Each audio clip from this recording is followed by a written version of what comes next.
Hello everyone, welcome to OBS Studio tutorials. In this video we are going to see that how are we going to add a text in OBS Studio.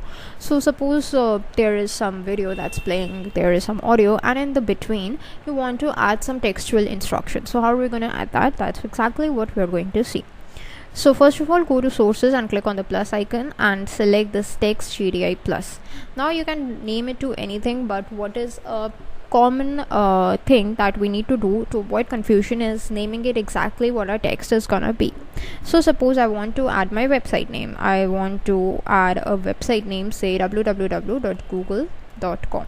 So that's exactly what I'm going to rename it so that it does not create any confusion for me. Then I'm just going to copy it, click on OK, and here when I'm asked to add a text, I'm just simply going to paste it.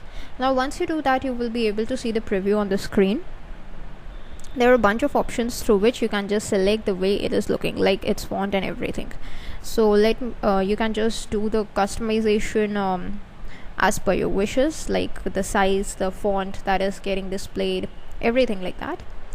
You can change its position and let me just change it to a size 72 so that it is actually readable.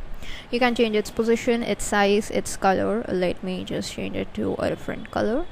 And like this, you can just change its orientation if you want it in a vertical form. If you want it in a horizontal form, you can just change its opacity, its background color, everything. Where you want to align it on the left, I want it center and center. So once you're done with this, just click on OK and you are happy with your text like this. That's it for this video. Thanks for watching.